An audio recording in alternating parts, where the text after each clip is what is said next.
Kitchen confessions. When food becomes foreplay, the bedroom is often a place for experimentation, but some couples take it further by introducing unexpected elements. Food. From a psychological standpoint, incorporating edible items can inject novelty, playfulness, and even vulnerability into intimate experiences. Sex therapists like Kai Korpak suggest that this practice encourages couples to laugh, explore boundaries, and maintain desire over time. However, before reaching for the produce drawer, safety must be prioritized. Food play carries real risks: bacterial infections, allergic reactions, and even physical injury if not handled carefully. Experts advise using condoms, ensuring flared bases for anal insertion, avoiding sugary substances, which disrupt vaginal pH, and skipping frozen foods altogether. Ignoring these precautions can quickly turn a playful experiment into a medical emergency. To understand how this unfolds in real life, She Knows asked 11 women to share their experiences. Their stories reveal a surprisingly common trend.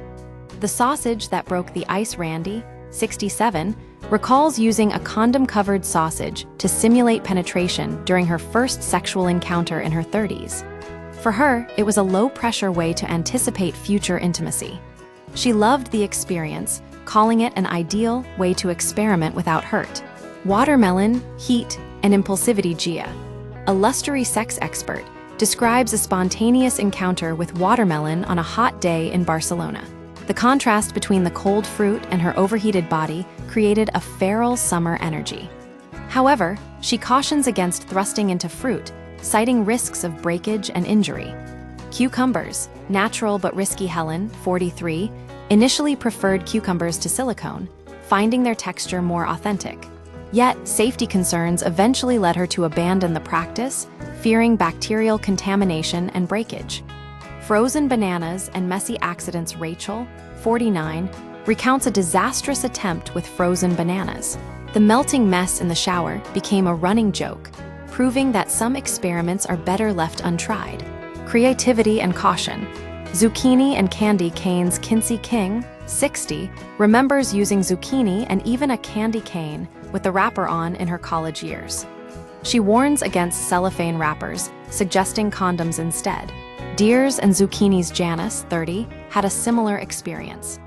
After experimenting with a zucchini, they couldn't bring themselves to eat it and instead threw it in the backyard for deer. Vulnerability and grapes. Cam discovered a new level of intimacy when someone offered to put a grape in her mouth. The act of surrender unlocked feelings of submission and trust she hadn't anticipated. Blind taste tests and rediscovered playfulness. An anonymous couple in their 40s revived their sex life with a blind taste test, feeding each other desserts while blindfolded. The experiment brought back playfulness and spontaneity they had lost over time. Bailey's, bugs, and sticky nightmares. Kathy, 60, learned the hard way that dribbling Bailey's Irish cream over a partner's body leads to a sticky, bug-attracting disaster. Nuts, melting chocolate, and painful lessons. Sarah, in her youth, tried using an almond-filled chocolate bar, only to end up digging out uncomfortable chunks of melted nut. Lollipops and sticky residue. Dana, 35, regrets using a twisted lollipop, which dissolved into a nasty, sticky mess. Safety first. How to minimize risks despite the cautionary tales. Food play can be safer with strict precautions.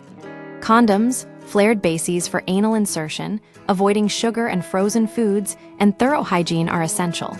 Alternatively, silicone sex toys designed to resemble food offer a body-safe alternative.